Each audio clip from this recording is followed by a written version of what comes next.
Start कर दिया मैंने रिकॉर्डिंग, ठीक है।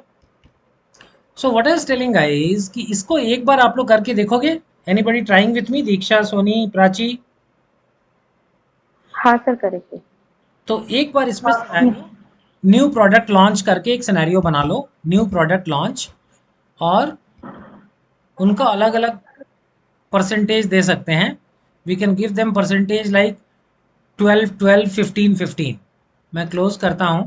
सिनेरियो का नाम है new product, new product, right. और इसमें north south east west, control C, control V, और इनका जो परसेंटेज लेना है वो लेना है 0.1, 0.12, अगेन 0.1, अगेन 0.12, राइट। 10%, 12%, 10%, 12% का सिनेरियो बनाना है न्यू प्रोडक्ट लॉन्च का। एक बार क्रिएट करो।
एक बार बन जाए तो मुझे बताना जरूर, ऐसा नहीं चुपके से बैठे रहे।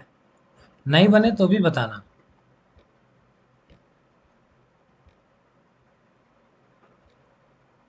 Consultancy and trainings,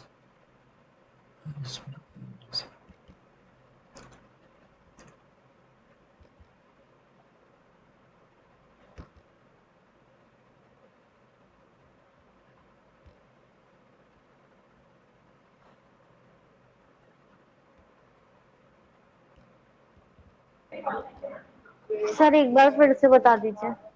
okay. इसमें देखो क्या करना होता है, ये जो हमारा प्रेडिक्शन है, राइट, यहां से हमने ग्रोथ लिया है, और ये ग्रोथ के हिसाब से ऊपर का टेबल बना है। इतना क्लियर है? Yes sir. अब ये ग्रोथ अगर मैं चेंज करूंगा, ये 10 की जगह मैं यहां पर अगर 15 करता हूं, तो ऊपर नंबर्स बदल जाते हैं, राइट। लेकिन मैं एक एक करके ना बदल के मैं अलग अलग सिनेरियो बनाना चाहता हूँ। सो ये इनको मैं चारों को सेलेक्ट कर लेता हूँ, और मैं जाता हूँ डेटा टैब में, और मैं जाता हूँ सिनेरियो मैनेजर पे। ये देखा आपने? यहां तक साथ है? हाँ सर। अभी यहां पर क्या क्लिक करूं बताओ, किधर क्लिक करूं? ऐड करना है ना सर? वेरी गुड, ऐड करना है। Very good, very good. Add करना, सिनेरियो का नाम देना, मैंने नीचे दिया था न्यू प्रोडक्ट लॉन्च हो रहा है, राइट। ये हमने सिनेरियो का नाम दे दिया। अभी बोल रहा है कि क्या मैं C11 से C14 सेल को ही बदलना है? ऑफ कोर्स उसको ही बदलना है। और यहाँ पे कह रहा है कुछ कमेंट लिखना है। So new product launch will help increase revenue, right. ये मैंने किया और ओके कर दिया।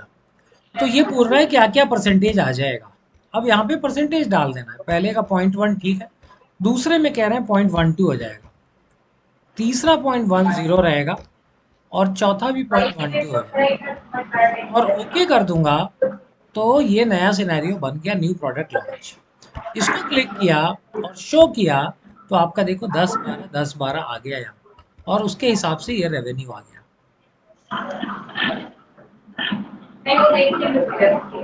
देख पाए? हाँ सर। Okay, yes sir. बना भी पाए। नहीं बनाया नहीं है सर, अभी अभी परसेंटेज चेंज एक कर बार सकते हो। कर लो, देखो बिना बनाए तो नहीं बात आएगी। एक बार कर लो, हाँ 2 मिनट लगाओ, कर लो, ओके बोलो, फिर आगे चलते हैं।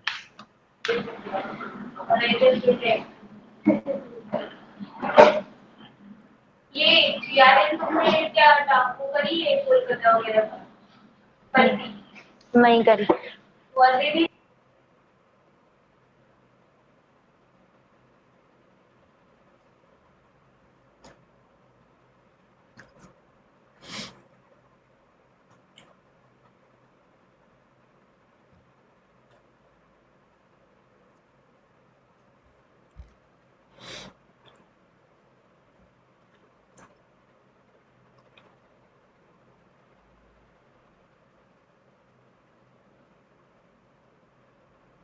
सर ये परसेंटेज तो हमें अपने अकॉर्डिंग मतलब जितना हमें यस यस करना है यस। है अगर ना। बुरा बुरा सिनेरियो आएगा तो तुम कुछ अजम्पशन लेके नीचे करोगे। अगर अच्छी चीज हो रही है तो उसको थोड़ा बढ़ाएंगे, राइट। बट वो एक अजम्पशन ही होता है, वो हम एक गट फील से, क्योंकि हम कंपनी में काम कर रहे हैं, हम ये नहीं कहेंगे कि प्रोडक्ट यस। लॉन्च हो रहा है तो 10% से बढ़ के वो 90% हो जाएगा, नहीं होगा। हम 2-3% से ग्रो कर सकते हैं, राइट। और वो जब हम बनाएंगे फिर उसके हिसाब से जो सेल्स का नंबर आएगा, मान लो मेरा नंबर आ गया नॉर्थ रीजन का 46,000। अब ये 46,000 मैं फिर अपने नॉर्थ के सारे सेल्स वाले बंदों में बांटूंगा, और फिर हम ये 188 अचीव करने की कोशिश करेंगे। सो ये प्लानिंग स्टेज का है, जहां पे हम डिस्कशन करके प्लान करके सारे लोग मिलके ये डिसाइड करते हैं कि कंपनी का रेवेन्यू कितना हो सकता है अगले साल।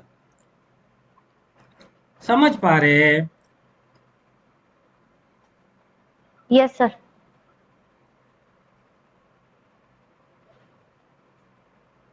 तो जो परसेंटेज लेना है, assumption लेना है, जो प्लान कर रहा है वही लेता है, लेकिन उसका गट फील होता है, उसका सोचने का तरीका होता है, जिसके आधार पे ये सारी चीजें डिसाइड होती हैं।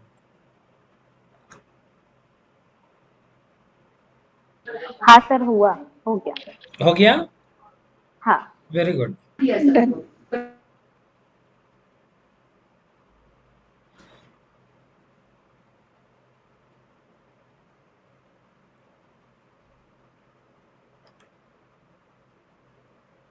अब हम लोग चलेंगे नेक्स्ट टॉपिक पे। अब ये देखिए क्या है, मैं क्विकली आपको कुछ चीज़ें और बताना चाहता हूँ। एक तो ये फार्मूला ऑडिटिंग वाला है, ये वाला शीट पे आप खोलोगे ना तो ये आप जाओगे फार्मूलाज टैब में। फार्मूला टैब में जाओगे ना तो कभी कभी क्या होता है, हम डिपेंडेंट और इंडिपेंडेंट सेल्स देखना चाहते हैं। जैसे इस पे मैंने क्लिक किया और अगर मैं ट्रेस प्रेसिडेंट्स बोलूंगा तो ये बताएगा कि किधर से ये फार्मूला आया। अगर मैं इस पे क्लिक करूंगा और उसको मैंने बोला, या फिर टोटल सेल्स पे क्लिक करूंगा और ट्रेस प्रेसिडेंट्स बताया, तो किधर किधर से फॉर्मूला आ रहा है वो मेरे को बताएगा। देख पा रहे? Dependents yes sir. बताया, सेल पे कौन डिपेंडेंट है वो बताता है। ठीक है, अगर आपने ये निकाल लिया है, इसको रिमूव करना है, यहाँ रिमूव क्लिक करोगे तो ये रिमूव हो जाता है। ठीक है, यस सर। ओके। अब इसमें आपका ये नेम मैनेजर होता है, जिसके अंदर आप किसी भी रेंज को, जोन को नेम दे सकते हो, बता सकते हो। उसके बाद मैं आपको लेके चलता हूँ कुछ फाइनेंशियल फंक्शंस पे। F V, P V, N P V, I R R, P M T, right, ये कुछ फंक्शंस है। तो एफ वी का जैसे नाम है उससे क्या पता चल रहा है, एफ वी का नाम से क्या पता चल रहा है, फ्यूचर वैल्यू, राइट। अब फ्यूचर वैल्यू कैसे काम आता है, किसी किसी के पीछे से ना आवाज आ रही है तो वो रिकॉर्ड हो जाएगी, आपको रिकॉर्डिंग में भी सुनाई देगा। ये देखो, फ्यूचर वैल्यू जब मेरे को निकालना है ना तो उसका मतलब ये होता है कि आज अगर मैंने 1,000 रुपए है मेरे पास, राइट, उस पे अगर 8% ब्याज मिल रहा है, 1,000 रुपए 8% ब्याज से 10 साल के लिए डाला तो 10 साल बाद मेरे को कितना रुपया मिलेगा, ये हो जाता है आपका फ्यूचर वैल्यू कैलकुलेशंस, राइट। ये शीट पे हैं आप लोग तो एक बार कैलकुलेट करके देखेंगे, क्या इस शीट पे हैं? हाँ सर। ओके। सो यहाँ पे देखो मैं फॉर्मूला लगा रहा हूँ, वैल्यूज में यही लूंगा, और हम 2 सिनेरियो देखेंगे। एक तो 1,000 रुपया का फिक्स डिपॉजिट कर दिया मैंने 10 साल के लिए, 8% से, एफडी कर दिया। और दूसरा मैंने 10,000 रुपए का आरडी किया। आरडी समझते हैं आप लोग?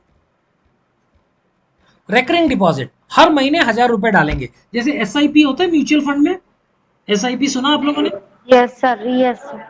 1,000 रुपए हर साल डाले हमने, और वो म्यूचुअल फंड वाला यही परसेंटेज बोलता है कि 8% मिलेगा आपको, और यहाँ पर हम देखते क्या वैल्यू मेरे को मिलेगी, राइट। एक एक क्या निकालेंगे हम, एक निकालेंगे कि एफडी में एक बार 1,000 रुपए डाला 10 साल बाद क्या मिलेगा।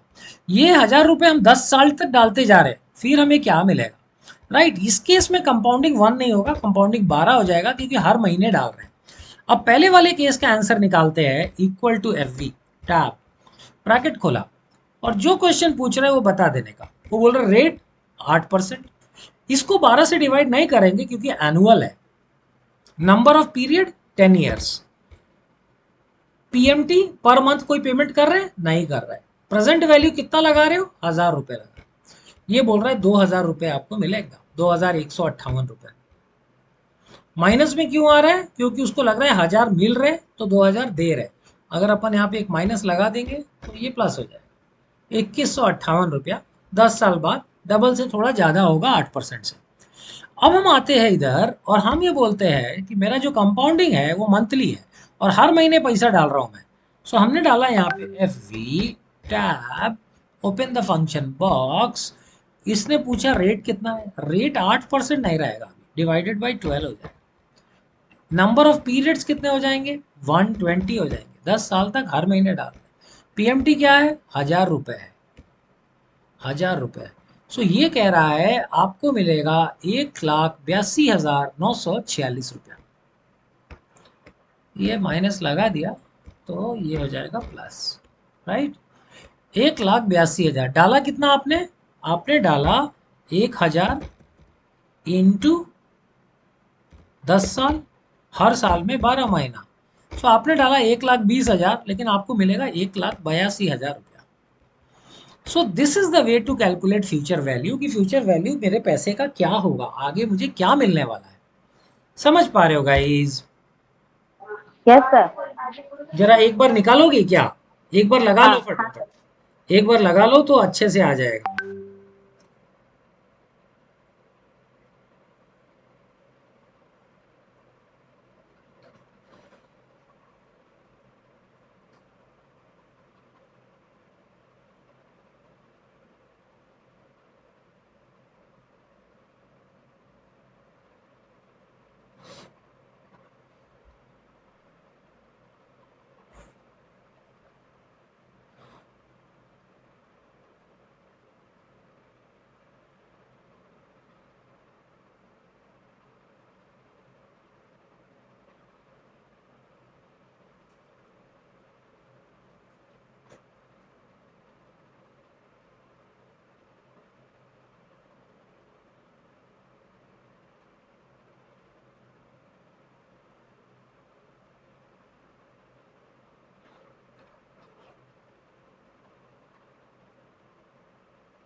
कर पाए आप लोग?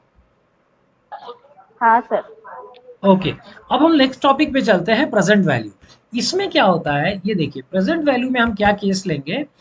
ये जो आपने पीछे देखा था कि भाई मेरे पास ना 20,000 रुपए 20,000 रुपए मैं हर महीने पे करने की क्षमता रखता हूँ। 20,000 रुपीज मैं हर महीने पे कर सकता हूँ। तो मुझे, और ये पेमेंट मैं कर सकता हूँ 10 साल के लिए, राइट? तो मुझे कितने का लोन आज मिल सकता है, इसकी आज की वैल्यू क्या है, उसको कहते हैं प्रेजेंट वैल्यू, जो लोन में हम लोग कैलकुलेट करते हैं, right? Yes sir. Yes sir. ठीक है। सो इसके लिए जो फॉर्मूला है, उस फॉर्मूले का नाम है प्रेजेंट वैल्यू फॉर्मूला। यहां पे मैंने लिखा PV equal to PV present value, tab किया और फंक्शन बॉक्स ओपन किया। सो देखिए क्या पूछता है, बोल रहा है रेट। अब ये हर महीने है तो रेट जो है डिवाइडेड बाई 12 हो जाएगा, क्योंकि मंथली पेमेंट कर रहा हूं। नंबर ऑफ पीरियड 10 साल तक 12 महीने 120, राइट? पीएमटी हर महीने क्या पेमेंट कर सकते हो तुम, 20,000। वो देखिए निकाल दिया उसने, 16,48,000 का लोन आपको मिल जाएगा। कैन यू सी गाइज, ये निकाल। Yes sir. तो ये होता है आपका प्रेजेंट वैल्यू, कि फ्यूचर में जो आप पेमेंट करोगे उसका प्रेजेंट में क्या वैल्यू है। ठीक है गाइज। हाँ सर। उसके बाद आता है एक आखिरी में, चलो पीएमटी, फिर एनपीवी आईआरआर दिखा दूंगा। पीएमटी कल हम लोगों ने निकाला था, वही है कि भाई अगर मेरे को 10 लाख का लोन चाहिए, 7% रेट ऑफ इंटरेस्ट है, 10 साल में पे करूंगा, तो मेरा ईएमआई कितना बनेगा, उसको पीएमटी कहते हैं। ये हमने कल निकाला भी था। पीएमटी टैब, फंक्शन का बॉक्स, रेट कितना है 7% डिवाइडेड बाई 12, क्योंकि मंथली पेमेंट्स है, नंबर ऑफ पीरियड 120, और प्रेजेंट वैल्यू आज की तारीख में क्या लोन ले रहे हैं, तो 10 लाख। इसने बोला 11,585 का किस्त बन जाएगा। देखा गाइज, ये पीएमटी निकल आया हमारा। Yes sir.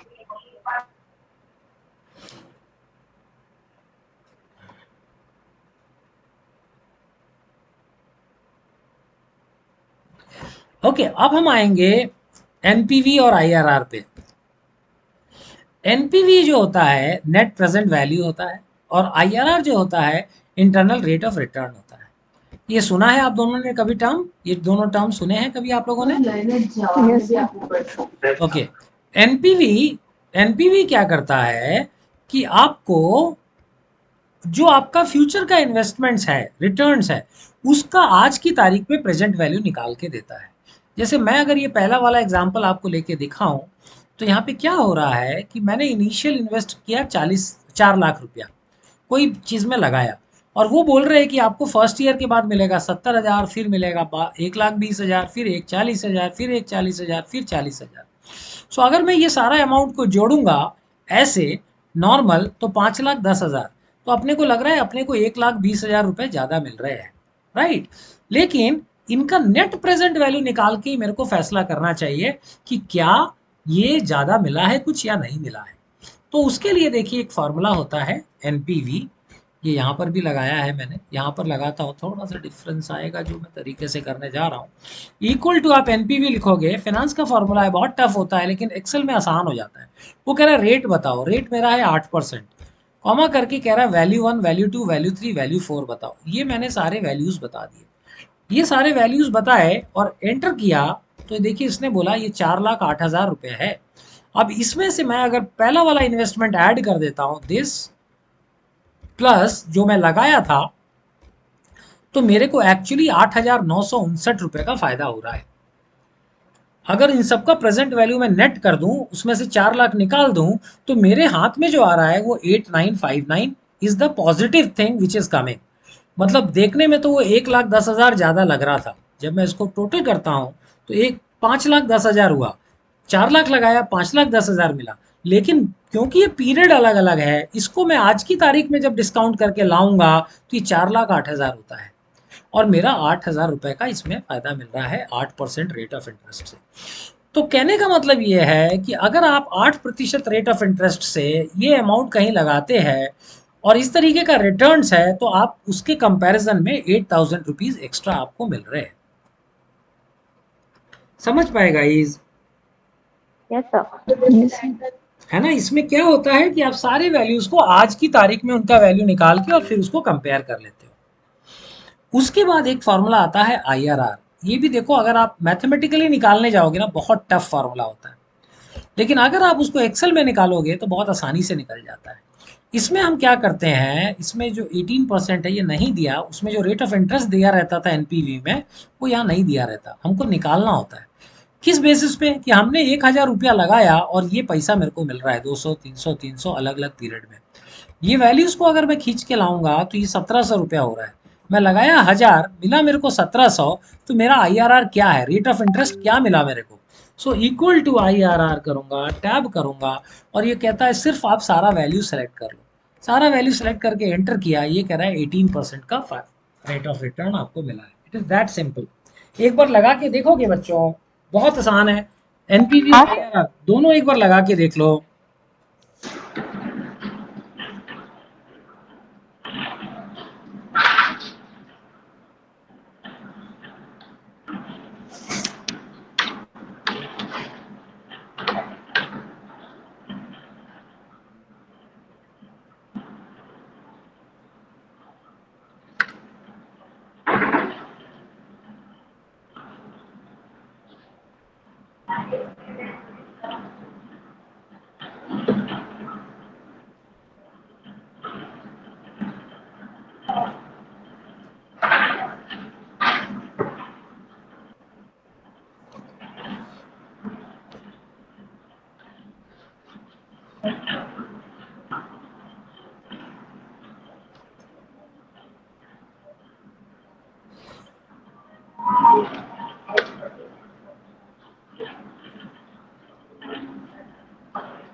हाँ जी, डन सर।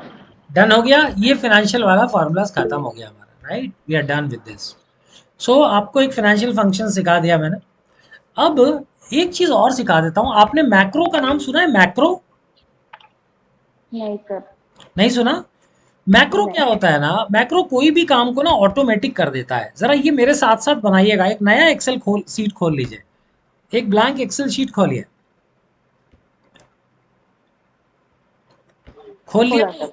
खोल लिया? यहाँ पर, यस सर। यहाँ पे लिख लीजिए मंथ, एंटर करिए जैन, और इसको पकड़ के खींच दीजिए दिसंबर तक, और यहाँ पे लिख देते हैं सेल्स, यहाँ पे लिख देते हैं 100 रुपया, इसके बाद लिख देते हैं 110 रुपया, और इसको ड्रैग कर देते हैं। ये 12 महीने का सेल फिगर तैयार हो गया। ये वाले को कंट्रोल सी करके एक और शीट में पेस्ट कर दीजिए, कंट्रोल वी, लगे तो एक और में कर दीजिए कंट्रोल वी, और पहले वाले में आ जाइए। इतना कर लिया तो मेरे को बताइए। हाँ सर। यस सर, कर लिया। कर लिया? अब देखिए, मैं आपको एक मैक्रो बनाना सिखाता हूँ। मैक्रो मतलब कि आपने अगर 4-5 काम किया, उस 4-5 या उससे ज़्यादा भी किया, तो उसको आप ना एक बटन या एक बटन में रिड्यूस कर सकते हो। राइट? कैसे करेंगे एक बार दिखाता हूँ मैं। हमने यहाँ पर कर्सर रखा, व्यू टैब में गए, और यहाँ पर लिखा है मैक्रोस। Can you see? देखा आपने?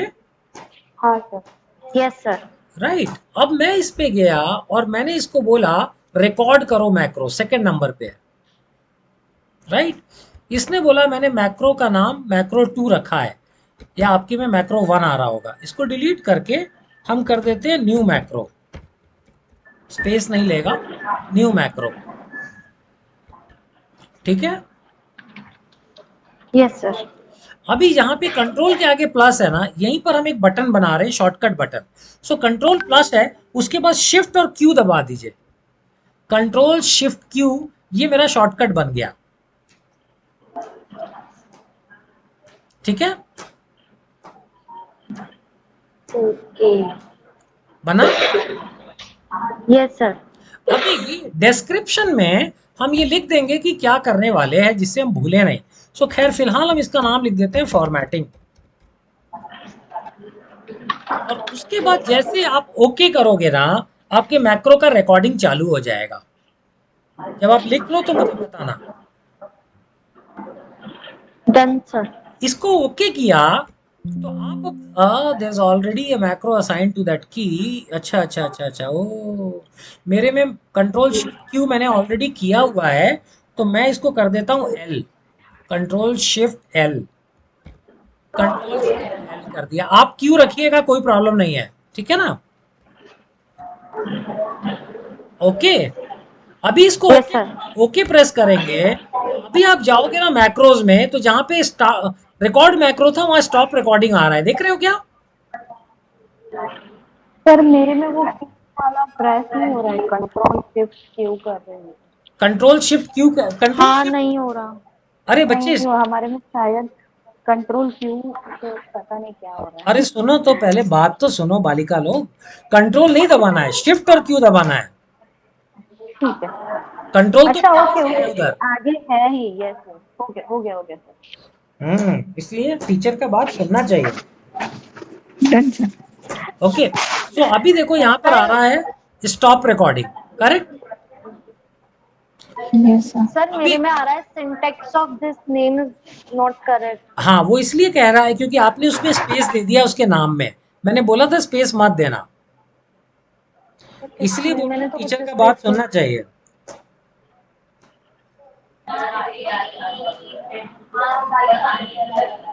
स्पेस तो सर कहीं भी नहीं है। क्या लिखा हुआ है उसमें। किसका। नेम क्या दिया आपने, नेम नेम। फॉर्मेटिंग ही दिया है सर मैंने भी। अरे नेम मैंने फॉर्मेटिंग थोड़ी दिया था, मैंने shift description. Control shift Q. उसके ऊपर नेम है बच्चे, सबसे ऊपर डिब्बे में। New macro. New macro. Okay, यहाँ यहाँ स्पेस नहीं देना। वहां स्पेस नहीं देना, यही है। Okay sorry sir, okay okay. नहीं नहीं सॉरी नहीं, बस टीचर का बात सुनना है। ओके, यहाँ पर आए, यहाँ पे अब देखोगे आप स्टॉप रिकॉर्डिंग लिख के आ रहा है, करेक्ट। सो इसका मतलब क्या हुआ स्टॉप रिकॉर्डिंग का, कि वो रिकॉर्डिंग कर रहा है। अभी जो जो काम आप इस एक्सेल पे करोगे ना, वो सब रिकॉर्ड करेगा। सो हम A1 सेल पे हमारा कर्सर रखा है, करेक्ट, ठीक है। Yes sir. अभी कंट्रोल ए प्रेस करेंगे अपन, कंट्रोल ए, ये पूरा सेलेक्ट हो जाएगा। फिर अपन होम टैब में जाएंगे और इसको बोल्ड करेंगे, इटैलिक करेंगे, अंडरलाइन करेंगे, इसको पीला रंग भर देंगे डिब्बे में, टेक्स्ट का रंग लाल कर देंगे। इतना काम हमने कर लिया। टोटल हमने 5 एक्टिविटी करी, ठीक है। Yes sir. अभी अपन जाएंगे व्यू टैब में और मैक्रो में जाके उसको बोलेंगे स्टॉप रिकॉर्डिंग। अब रुक जाओ, अब वो रुक जाएगा। फिर मैंने शीट, दूसरे शीट में यही डेटा पेस्ट करने बोला था, याद है आपके पास डेटा। Yes sir. यहां पे कर्सर रखो और अपना शॉर्टकट दबाओ, कंट्रोल शिफ्ट क्यू। ये देखो हो गया, देखे क्या। Yes sir. नए वाले टेबल में गए, ये टेबल में कर्सर रखा, मिला मिला सर। कंट्रोल शिफ्ट क्यू, ये हो गया। हो गया सर। Yes sir. तो ये क्या है, इसको मैक्रो बोलते हैं। वो मैक्रो अभी तुम जाके वहां पे देखोगे ना मैक्रोज वाले टैब में, और वहां पर जाके व्यू मैक्रोज करोगे तो तुम्हारा मैक्रो वहां पर बना हुआ है, देखो new macro, can you see. इसको तुम बार बार यूज कर सकते हो, ऐसे ही बहुत सारे मैक्रो बन जाएंगे यहाँ पे, जितने भी तुम बनाना चाहते हो। तो आप अभी, मैंने 5 एक्टिविटी की, आप 10 15 20 कोई भी एक्टिविटी, जैसे अभी हम फिर से एक एग्जांपल ले लेते हैं। Let me take one more example. मैंने ये चार्ट बनाया है, राइट। कंट्रोल सी करता हूं मैं, कंट्रोल सी किया मैंने। अरे कंट्रोल सी हो जाओ, कंट्रोल सी हो जाओ, गुस्सा मत हो, कंट्रोल सी हो जाओ, कंट्रोल सी। ओके, और इसको ले जाके मैंने यहाँ पे पेस्ट किया, कंट्रोल वी। और मैंने इसको बोला शॉर्टकट कंट्रोल शिफ्ट, जो मैंने बनाया है तो इसने चार्ट बना दिया। मैंने इसका एक शॉर्टकट बनाया था कि चार्ट बना देना। तो जो भी काम आप करोगे ना, वो काम एक्सेल मैक्रो में याद कर लेता है और वो काम कर देता है। देखिए क्या आप लोग, हाँ सर। Interest yes sir. ये बहुत काम आपका आसान कर सकता है अगर आप इसको ठीक से यूज करो तो। यस। ट्राई करिएगा बना के ऑफिस में। हाँ, हाँ सर। ओके। अभी मैं क्या बोलने जा रहा हूँ, अभी मैं खोलने जा रहा हूँ स्टैटिस्टिक्स वाला चैप्टर। हाँ हाँ हाँ, हो, ये गए हम स्टैटिस्टिक्स। एक बार आपको मैं स्टैटिस्टिक्स के भी टूल्स दिखा देना चाहता हूँ, ताकि आपको, और कल फिर हम पावर क्वेरी करेंगे। आज बस स्टैटिस्टिक्स करके समाप्त कर देंगे। ये भी टूल्स कई कई बार आपको यूज होता है। आपने ये सब सुना हुआ है, मीन, मीडियन, मोड वगैरह, यस सर। है ना? तो ये एक्सेल के अंदर अगर आप वैसे निकालने जाएंगे तो मुश्किल काम है, लेकिन अगर आप एक्सेल में आएंगे तो फिर वो बहुत आसान है। अगर मैं यहाँ पे लिख दूं मीन, मीडियन, मोड, और मीन क्या होता है, मीन का कोई फार्मूला नहीं, इसमें एवरेज का ही फार्मूला लगता है। एवरेज किया मैंने, टैब किया और एवरेज आपको मालूम है, इसको सेलेक्ट कर लिया, यही मीन होता है 10.87। मीडियन निकालना है, इक्वल टू मीडियन किया आपने, टैब किया, इनको सेलेक्ट कर लिया, एंटर किया, ये मीडियन निकल आया। मोड निकालना है, इक्वल टू मोड किया, टैब किया, अरे मोड मल्टी कैसे आ गया, मोड किया, राइट, और ये सारे नंबर सेलेक्ट किए और एंटर कर दिया, ये मोड बन गया, मीन, मीडियन, मोड। ये तीनों का डिफरेंस जानते हैं आप लोग? No sir. मैं बता देता हूँ। मीन क्या होता है कि सारे नंबर को जोड़ के जितनी भी क्वांटिटी है उससे डिवाइड किया है, राइट, उसको मीन कहते हैं, एवरेज भी कहते हैं। जैसे इक्वल टू सम किया अपन ने, टैब किया और ये सारा नंबर सेलेक्ट कर लिया, सो इसका सम कितना है 163। और यहाँ पे कितने लोग हैं, कितना डेटा है, अगर डेटा को काउंट करें तो डेटा काउंट इज 15, 15 काउंट है, 15 डेटा है। सो मीन क्या होगा, पूरे का सम मतलब 163 डिवाइडेड बाई काउंट, 15 है तो 15 से, इसको एवरेज कहते हैं। 10.87 निकल गया। Can you see? देखा बच्चों? हाँ सर। मीडियन क्या होता है कि हम उसको ना इंक्रीजिंग ऑर्डर में सेट कर देते हैं, सॉर्ट कर देते हैं इंक्रीजिंग ऑर्डर में, और बीच वाला वैल्यू निकाल लेते हैं। सो मैं यहाँ पे जाऊंगा सॉर्ट एंड फिल्टर में, सॉर्ट स्मॉलेस्ट टू लार्जेस्ट कर दिया, एक्सपैंड सिलेक्शन नहीं करना है, कंटिन्यू के साथ ही करना है, या एक्सपैंड कर दो, एक्सपैंड भी कर दो, कोई बात नहीं, एंड ओके कर दिया। सो ये जो हुआ इसमें आप देखो कि 11 नंबर जो डेटा है, 11 नंबर, ये वाला डेटा आपका बीच में पड़ रहा है, इसलिए इसको लिया है, राइट। 1 2 3 4 5 6 7, आठवां, नीचे से 1 2 3 4 5 6 7 8, आठवां। सो आठवां नंबर जो भी आएगा, क्योंकि 15 डेटा है, बीच 15 का बीच होता है 8th, सो उसने निकाल दिया 11। Can you see? ये मीडियन होता है कि हम पूरी पॉपुलेशन को इंक्रीजिंग ऑर्डर में सेट कर देते हैं और बीच की वैल्यू को बोलते हैं यही मेरा एवरेज है या मीडियन है। ये समझ पाए? हाँ सर। यस उसके सर। उसके बाद आता है मोड। मोड क्या होता है कि मोड पॉपुलैरिटी वगैरह नापने के लिए होता है। जैसे अभी बीच में सर्वे आता है ना, देश में सबसे पॉपुलर लीडर कौन है, तो नरेंद्र मोदी है। सेकंड पॉपुलर कौन है, तो नरेंद्र मोदी का कितना वोट है, तो मे बी 65%, 70%। दूसरा लोग कितना है, तो 14%, 20%, 22%। तो ये जो निकालते हैं ना, ये क्या निकालते हैं कि मोड से निकालते हैं, कौन सबसे ज्यादा पॉपुलेशन में उसका काउंट आ रहा है। तो यहाँ पे मोड को उसने, जब मैंने मोड निकाला तो उसने बोला 9। 9 इसलिए उसने बोला क्योंकि 9 जो नंबर है वो देखिए 3 बार आया है। हालांकि 11 भी 3 बार आया है, लेकिन मोड जो है क्योंकि निकालता हुआ डेटा ऊपर से देख रहा था, तो इसलिए उसने 9 को दिया, फर्स्ट उसको दिया। मतलब मोस्ट पॉपुलर वाले को मोड कहते हैं। जो चीज सबसे ज्यादा बार अवतरित हो रही है या सबसे ज्यादा पॉपुलर है, उसको मोड के द्वारा निकालते हैं। पॉपुलेशन के अंदर क्लास में सबसे ज्यादा पॉपुलर कौन है, सबसे पॉपुलर हीरो कौन है, हीरोइन कौन है, ये सब चीजों को मोड से ही आप वोटिंग से निकालते हैं, राइट। जो आइडियल इंडियन आइडल का विनर है,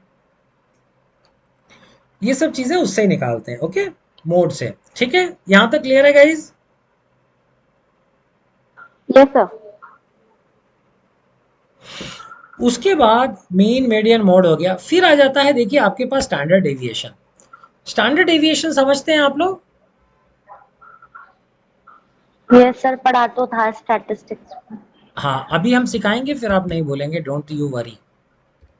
ये देखिए क्या है, मैं आपको दो चीजें दिखाता हूं और उससे आपको स्टैंडर्ड डेविएशन समझाता हूं।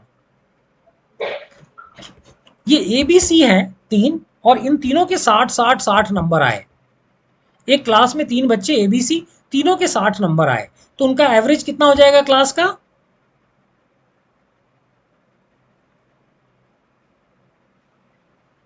एवरेज भी 60 आएगा। बराबर है कि गलत बोल रहा हूं? हेलो? सही है ना सर? हाँ सही है। अभी ये 40 60 80 है, इसका भी एवरेज निकाले तो क्या आएगा? इक्वल टू एवरेज, टैब, ये तीनों को लिया, एंटर किया, 60 ही आएगा। इसका भी 60 आएगा। So yes. अगर मैं आपको ये पॉपुलेशन ना दिखाऊं, राइट, ये इसको मैं बोल दूं कि ये जो सेक्शन पहला वाला ये तीन बच्चे हैं, right, let me call this test one, ये टेस्ट वन हुआ, और ये मैं बोल दूं ये टेस्ट टू हुआ, राइट। अब अगर आपको मैं बोलूं कि ये दोनों का एवरेज, बीच का नंबर ना दिखाऊं, ये हाइड कर दिया मैंने, right, if I hide this, और मैंने बोला कि दोनों टेस्ट का जो मीन है ना वो 60 आया है, तो आप क्या सोचोगे? दोनों का परफॉर्मेंस एक जैसा है, करेक्ट? दोनों में दोनों बच्चों ने एक जैसा काम किया है। लेकिन अगर मैं ये नंबर दिखाऊं तो आप देखोगे नहीं, ये वाले टेस्ट में तो बच्चे ज्यादा कंसिस्टेंट थे, इसमें तो एक के नंबर 40 आए, एक में 60 80 आए। सो ये जो डिफरेंस आने, मीन मीन आपको बताता है कि आपकी पॉपुलेशन का हाल क्या है। फॉर एग्जाम्पल, एक सेकेंड होल्ड करिएगा।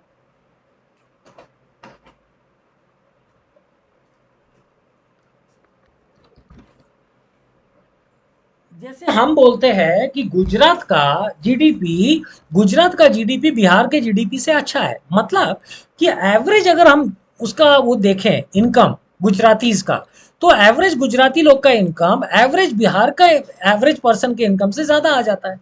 सो हम ये बोलते हैं कि वहां का जीडीपी एवरेज जो निकला वो ज्यादा है। लेकिन इसका मतलब ये नहीं है कि ऐसा संभव है कि बिहार में कोई एक ऐसा आदमी है जिसका पैसा गुजरात के व्यक्ति से ज्यादा भी हो, ऐसा भी संभव है। लेकिन जब हम एवरेज निकाले पूरी पॉपुलेशन का, तो ओवरऑल गुजरात का अच्छा निकला, मतलब ज्यादातर लोग अच्छा कर रहे हैं, वहां पे ज्यादातर लोग खराब कर रहे हैं, एक बंदा अच्छा कर रहा है, एवरेज ये दिखाता है। लेकिन स्टैंडर्ड डेविएशन क्या करता है, वो आपको ये दिखाता है कि ओवरऑल क्या हालत चल रही है। जैसे मैं अगर यहाँ पे स्टैंडर्ड डेविएशन करूँ, एस टी डी, और ये मैंने स्टैंडर्ड डेविएशन किया और ये तीनों को सेलेक्ट किया, ये देखो जीरो आया। जीरो स्टैंडर्ड डेविएशन का मतलब ये होता है कि सब लोग मीन के पास हैं, एवरेज जो निकला ना सारी जनता उसके आसपास ही है। अगर मैं इसका स्टैंडर्ड डेविएशन इधर निकालूंगा, कंट्रोल सी कंट्रोल वी, तो ये बोल रहा है 16.32 का एवरेज डेविएशन है, मतलब जो एवरेज है उससे जनता बहुत दूर भी है, 16 पॉइंट दूर भी है। अगर इसको मैं 20 और 100 कर देता हूँ, इसी पॉपुलेशन को पूरे डेटा को कंट्रोल सी कंट्रोल वी, और यहाँ पे मैं 20 कर देता हूँ और इसको 100 कर देता हूँ, तो ये देखो ये और बढ़ गया, 32 का स्टैंडर्ड डेविएशन आ गया। कि यहाँ पे तो बहुत गैप है, जो मीन तो 60 ही दिख रहा है, देखने में लग रहा है कि बिल्कुल ठीक चल रहा है, वैसा ही चल रहा है जैसा यहाँ पे है, लेकिन यहाँ पे हर व्यक्ति अच्छा है, लेकिन यहाँ पे एक व्यक्ति बहुत अच्छा है, एक व्यक्ति बहुत बुरी हालत में है, बट एवरेज उसका 60। तो जो स्टैंडर्ड डेविएशन ज्यादा है ये अच्छी बात नहीं होती, ये कहता है कि मीन से बहुत ज्यादा पॉपुलेशन है। स्टैंडर्ड डेविएशन कम है तो मतलब है सब लोग मीन के पास है। थोड़ा समझा पाया क्या मैं आप लोग को? Yes sir. Yes sir.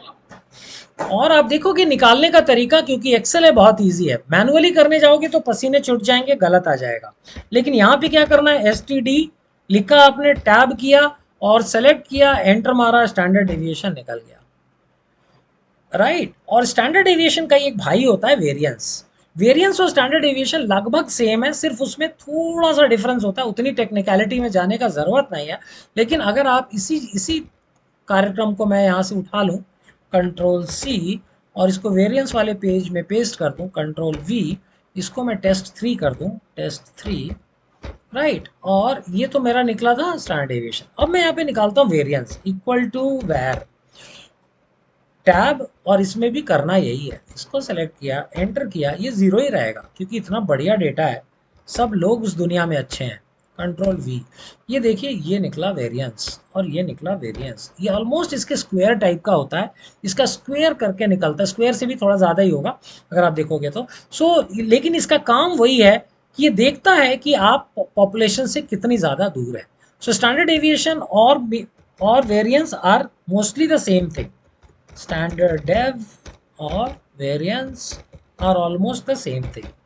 ठीक है, उसके बाद एक चीज़ और मैं आप लोगों को सिखा देना चाहता हूँ, एक तो डेटा एनालिसिस टूल पैक। ये अगर आप लोगों को कभी स्टैटिस्टिक्स करना पड़ता है तो कैसे ला सकते हो अपने एक्सेल में, वो मैंने ट्रिक बताया है। डेटा टैब में यहां पर हम डेटा एनालिसिस का टूल पैक लाके लगा सकते हैं। कैसे लगा सकते हैं, कह रहा है फाइल में जाओ, ऑप्शन में जाओ, एड इन में जाओ, मैनेज एक्सेल एड इन में जाओ, गो करो, टिक एनालिसिस टूल पैक, ओके। तो मैं एक बार करके दिखाता हूँ। फाइल में गए, ऑप्शन में गए, एड इन्स में गए, एक्सेल एड इन्स में गए, गो किया, एनालिसिस टूल पैक को टिक लगाया पहले वाले को, ओके कर दिया, और ये देखो आपका डेटा एनालिसिस टूल पैक मेरे पास आ गया।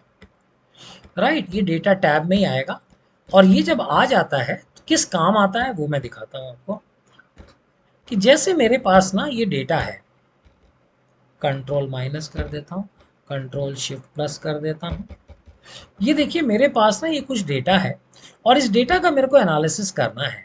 सो मैंने ये नंबर्स जो है, ये तो 1 2 3 4 तो सीरियल नंबर है, ये डेटा है, इसको मैंने सेलेक्ट किया, राइट। और उसके बाद मैं डेटा टैब में जाके, डेटा एनालिसिस टूल पैक में जाके, और मैंने बोला डिस्क्रिप्टिव एनालिसिस करना है मुझे, डिस्क्रिप्टिव एनालिसिस करना है, ओके किया। ये बोल रहा है आपका इनपुट कहाँ है, तो मैंने उसको बताया ये मेरा इनपुट है, राइट। इनपुट किया, उसके बाद उसने बोला आउटपुट रेंज बताओ। सो आउटपुट रेंज के लिए मैंने सेलेक्ट कर दिया कि यहाँ पर आउटपुट दे देना, ओके। और इसके बाद मैंने समरी स्टैटिस्टिक्स को क्लिक किया और ओके कर दिया। ये देखो इसने क्या किया, एक ही स्टेप में आपका कितना भी बड़ा डेटा हो, उसने उसका मीन निकाल दिया, स्टैंडर्ड एरर निकाल दिया, मीडियन निकाल दिया, मोड निकाल दिया, स्टैंडर्ड डेविएशन निकाल दिया, वेरिएंस निकाल दिया, मैं मिनिमम मैक्सिमम सारा कुछ उसने एक स्टेप में कर दिया। सो किसी भी डेटा का एक समरी स्टैटिस्टिक्स निकालना हो तो आप यहाँ से इजीली जाके कर सकते हैं। देख पाए गाइस, यस सर। ये मैंने आपके एक्सेल में दिया है, आपको जरूरत हो तो आप कभी यूज कर लेना। हाँ उसके सर। बाद उसके बाद देखो एक हिस्टोग्राम बनाना सिखा देता हूँ कि ये हिस्टोग्राम कैसे बना सकते हैं। हिस्टोग्राम जानते हैं ना, ये आपका आ जाता है कि जैसे मान लीजिए ये मेरे स्टूडेंट्स हैं क्लास में 100, और ये उनके मार्क्स हैं 99 56 44, लेकिन मेरे को ना इनका एक वो बनाना है स्लैब्स, कि 0 से 10 में कितना स्टूडेंट है, 10 से 20 में कितना है, ऐसा मैं बनाना चाहता हूँ, राइट। सो ये अगर बना के और उसका चार्ट बनाना है, सो इसको कहते हैं हिस्टोग्राम, जिसमें अलग अलग फ्रीक्वेंसीज में आप बांट सकते हैं अपने कस्टमर को, अपने स्टूडेंट्स को, अलग अलग चीज़ों को हम बांट सकते हैं। सो ये बनाने के लिए तो अपन पाइवट टेबल ही यूज़ कर लेते हैं। इंसर्ट पे जाएंगे, pivot table, from table range, existing sheet यहाँ पर बना दे, ओके कर दे। अब इसके अंदर अपन ने देखा था कैसे होगा, यहाँ पे स्कोर्स ऑन फाइनल इसको लिया, और यहाँ पे स्कोर्स ऑन फाइनल वैल्यूज पे दिया, ये देखिए बन गया। और ये बनाने के बाद ऑल्ट फंक्शन F1 कर दिया, ये मेरा चार्ट भी बन गया। कितना इजी है सब एक्सेल में, बहुत आसान है सबका। That is why I love Excel. Okay, so linear regression, correlation और थोड़ा सा पावर क्वेरी बचा है, ये मैं कल कराऊंगा आप लोगों को, और उसके बाद फिर हम लोग टाटा बाय बाय कर देंगे। ठीक है जी। Yes okay sir. Okay so एक दिन और हिम्मत थैंक यू करके आ सर। जाइए आप लोग, ठीक है। Okay, okay, thank you, bye bye. Thank you sir, bye.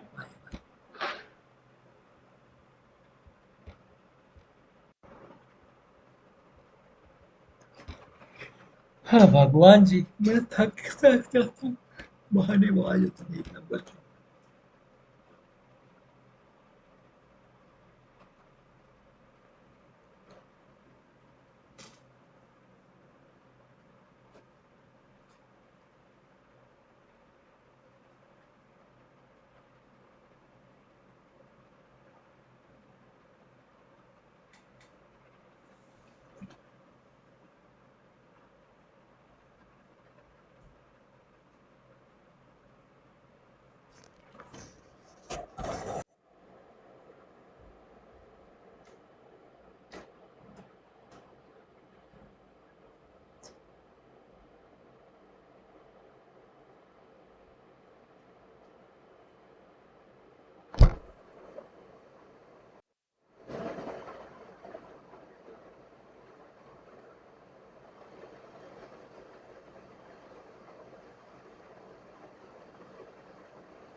Success का नाम है ना। मैं विद्वान हूँ ना टेक्निकल स्टूडेंट ना मैं इंजीनियर। पहली बात तो ऐसी है कि मैं मानता हूँ कि सबने मिलकर काम करने की एक बात है। जैसे ए नाम के व्यक्ति ने ए स्क्वायर काम किया, बी नाम व्यक्ति ने बी स्क्वायर काम किया, तो total work is A square plus B square. A B comes together, things together and works together. A plus B bracket में स्क्वायर, इसका जवाब आता है A square plus B square plus twice A B. तो twice A B